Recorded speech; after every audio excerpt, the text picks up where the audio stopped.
அனைவருக்கும் இனிய மாலை வணக்கம்.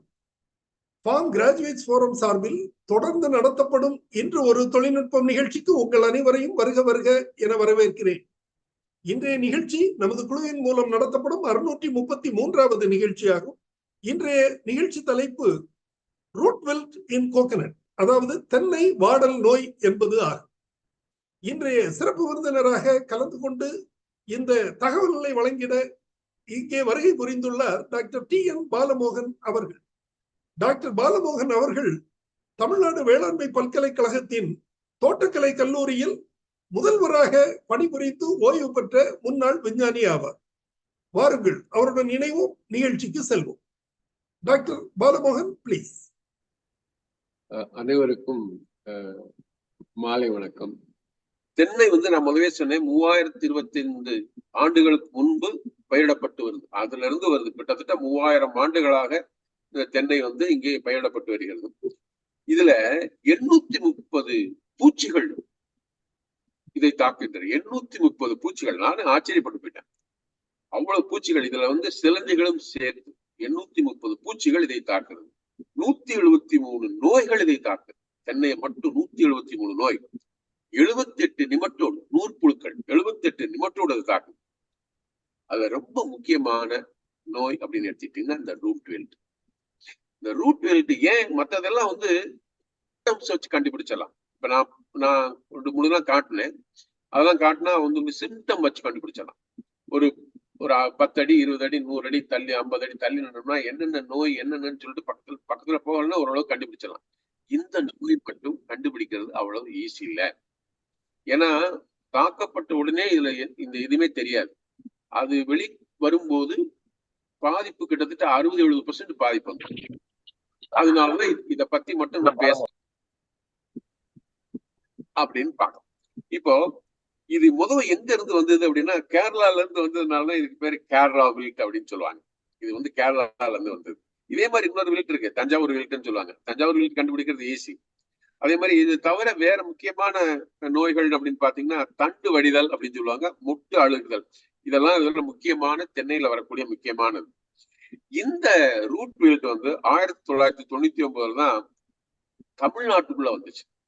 தமிழ்நாட்டுக்குள்ள முன்னாடி வந்திருக்கலாம், ஆனா கண்டுபிடிச்சதெல்லாம் எங்க வந்திருக்கு இந்த ரூட் வெல்ட் அப்படிங்கிறது. கேரளா ரூட் வெல்ட் எப்போ எங்கெங்க வந்திருக்குன்னா, கம்பம், பொள்ளாச்சி, கோயம்புத்தூர், செங்கோட்டை, குலசேகரம்.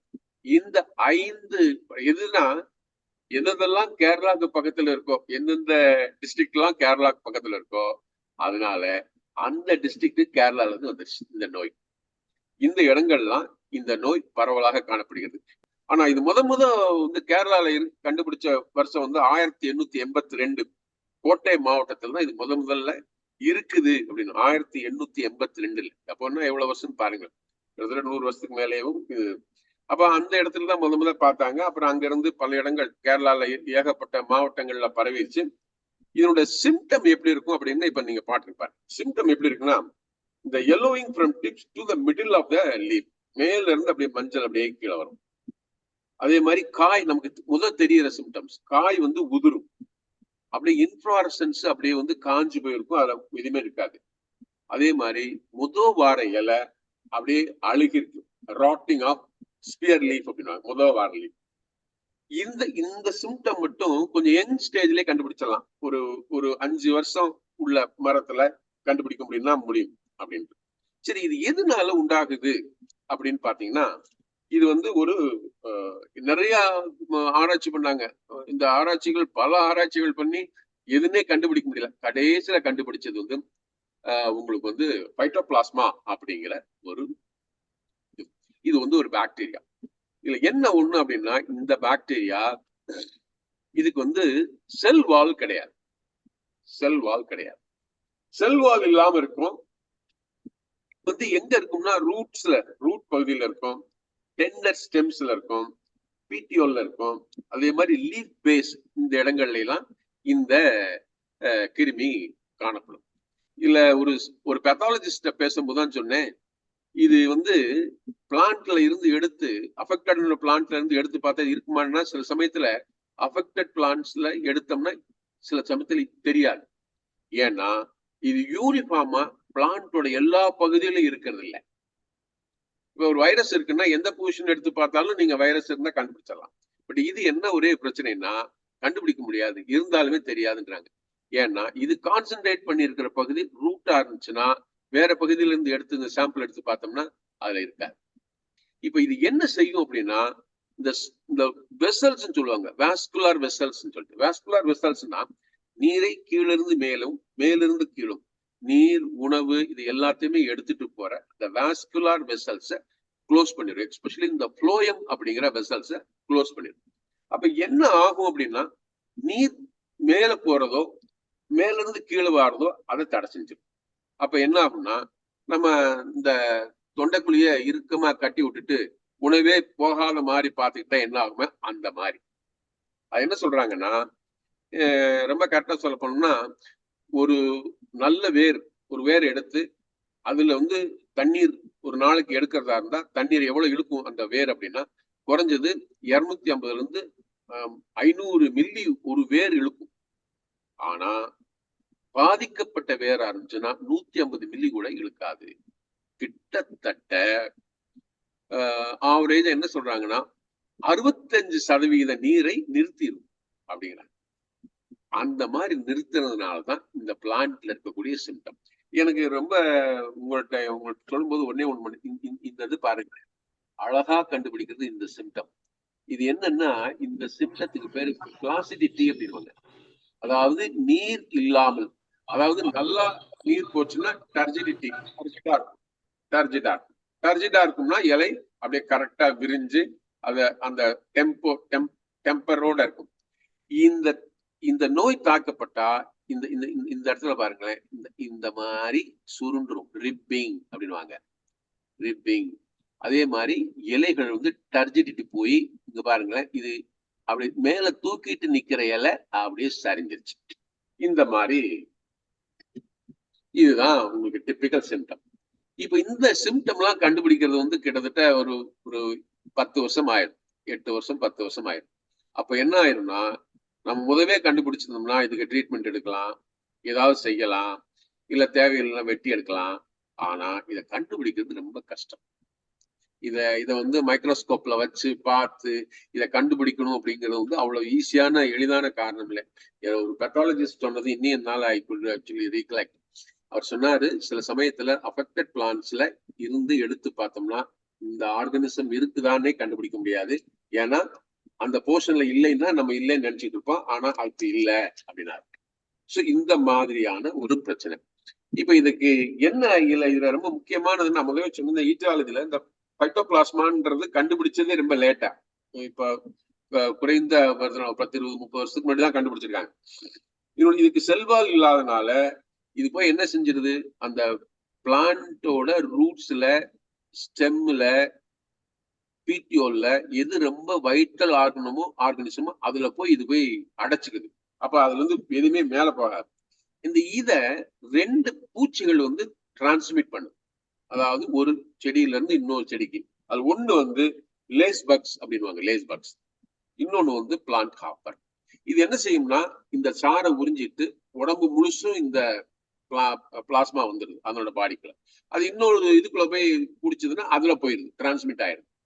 6 நாள்ல இருந்து 30 நாளைக்குள்ள ஒரு பிளான்ட்ல இருந்து இன்னொரு பிளான்ட்டுக்கு கொண்டு போயிட முடியும். அதான் இந்த டிசீஸோட ஒரு பெரிய பிரச்சனை, என்ன சீக்கிரமாவே கொண்டு போயிடலாம். இப்போ இவ்வளவு குயிக்கா ஸ்ப்ரெட் ஆகுது அப்படின்னா நாம இதை எப்படி கண்ட்ரோல் பண்றது அப்படின்னா கண்ட்ரோல் மெஷர்ஸ் எல்லாம் இருக்குது. ஆனா இதுதான் அப்படின்னு கண்டுபிடிச்சா தான் உங்களால கண்ட்ரோல் பண்ண முடியும். அதை கண்ட்ரோல் பண்றதுல ஒண்ணு என்ன சொல்றாங்கன்னா, நான் அத பின்னாடி கரெக்டா சொல்றேன், எப்படி கண்ட்ரோல் பண்றது அப்படிங்கிறத பார்த்து சொல்றேன். அதுக்கு முன்னாடி எந்தெந்த ஏரியால இந்த நோய் காணப்படுகிறது அப்படின்னு பாத்தீங்கன்னா 2-3 இது சொல்றாங்க. இந்தந்த இடங்கள்ல எல்லாம் இந்த நோய் காணப்படும், பொதுவாக காணப்படும் அப்படின்னு சொல்லிட்டு. அதுல என்ன சொல்றாங்கன்னா, மண் வளம் இல்லாத இடங்கள்ல இது காணும். பொட்டாஸ் சத்து கம்மியா இருக்கு, கால்சியம் இல்ல, மெக்னீசியம் இல்ல, அயன் இல்ல, அந்த இடத்துல இது அதிகமாக தாக்குதல் இருக்கும். எங்கெங்கெல்லாம் தண்ணி தேங்கி நிக்குதோ அங்க இருக்கும். CN ரேஷியோ எங்க கம்மியா இருக்கோ அங்க இருக்கும். அதே மாதிரி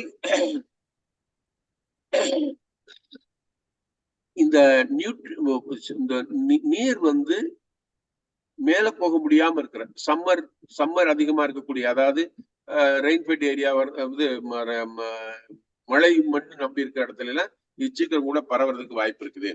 இப்போ நான் முதவே சொன்னேன், தண்ணி நான் 150 மில்லி ஒரு வேர் எடுத்து கொடுக்குதுன்னா அஃபெக்ட் ஆன பிளான்ட்ல இருந்து மேல போறதுக்கு 250 இருந்து 500, அஃபெக்ட் ஆனதுல வந்து 150 மில்லி தான் போகும். ஆனா ஹெல்த்தி பிளான்ட் வந்து 250 இருந்து 500 மில்லி தண்ணி எடுத்து கொடுக்கும். அப்போ ஒரு பிளான்ட் வந்து எரெக்டா லீஃப் வச்சிருக்கணும் அப்படின்னா போதுமான தண்ணி வேர்களிலிருந்து போகணும். அதை இது நிறுத்திடும். ஆனா நமக்கு வந்து இது நிறுத்தலையா அப்படின்னு கரெக்டா கண்டுபிடிக்க முடியாது. அதான் சொல்றேன்னா, இதே மாதிரி இந்த பிளான்ட்டை கண்டுபிடிக்கணும் அப்படின்னாவே கிட்டத்தட்ட 6 மாசத்துல இருந்து 24 மாசம் ஆயிடும். அதாவது இந்த இன்ஃபெக்ட் ஆன பிளான்ட்டை லீஃப் சிம்டம்ஸ் வச்சு கண்டுபிடிக்கிறதுனா 6 மாசம், குறைஞ்சது 6 மாசம், சில சமயத்துல 2 வருஷம் ஆயிடும். அப்போ அவ்வளவு நாள்ல அது பரவிருச்சு அப்படின்னா அந்த சமயம் அதுக்கு பின்னாடி நம்ம எடுக்கிற எந்த எஃபோர்ட் வந்து பிரயோஜனம் இல்லாம போயிடும். அதே மாதிரி இண்டெக்ஸ் இருக்குது.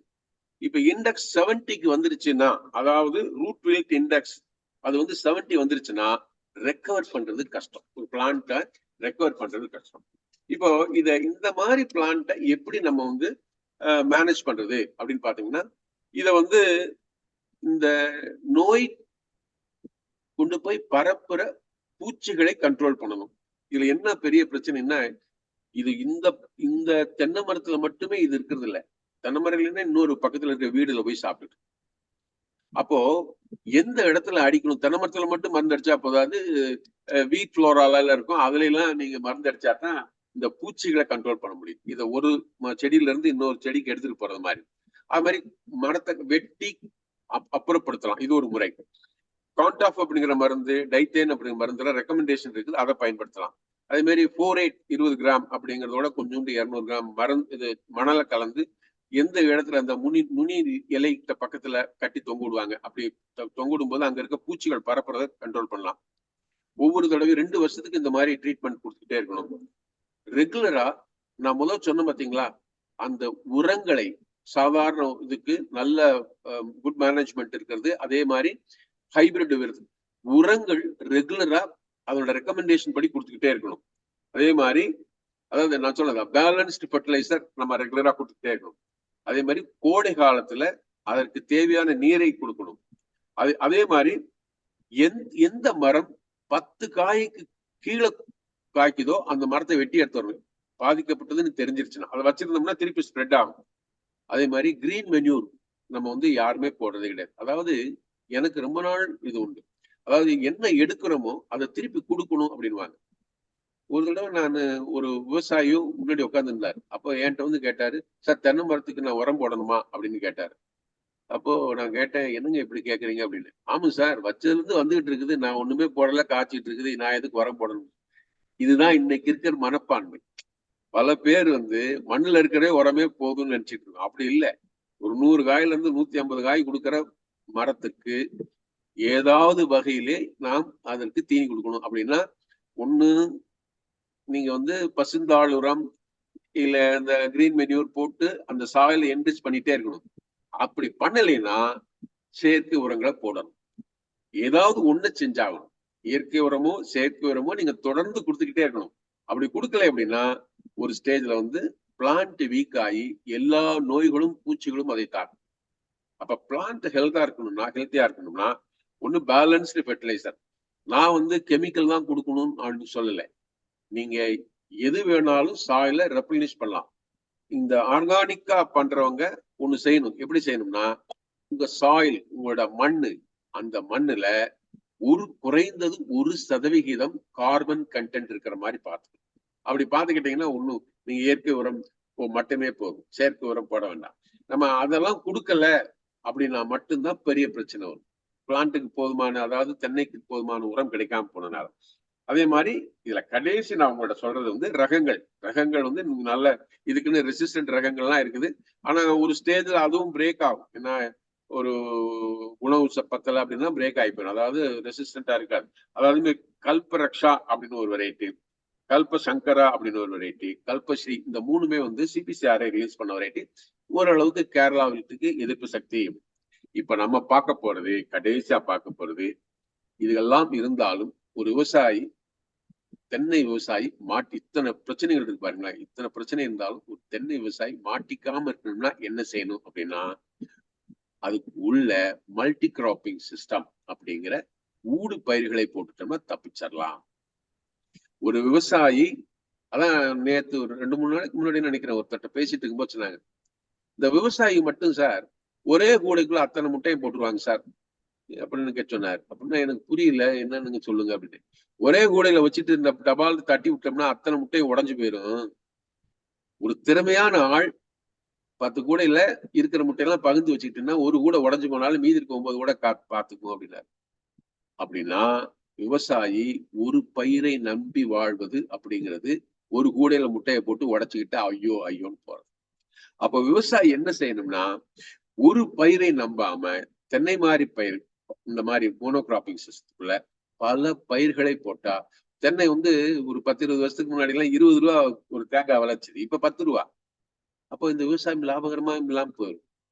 அந்த தென்னை மரத்துக்குள்ள வேற பயிர்கள்லாம் இருந்துச்சுன்னா, தேங்காய் கம்மியா விளைவிச்சா கூட இன்னொரு பயிர் அதுல இருந்து கிடைக்கிற போது அதுல இருந்து லாபம் நம்மளை காப்பாத்திடும்.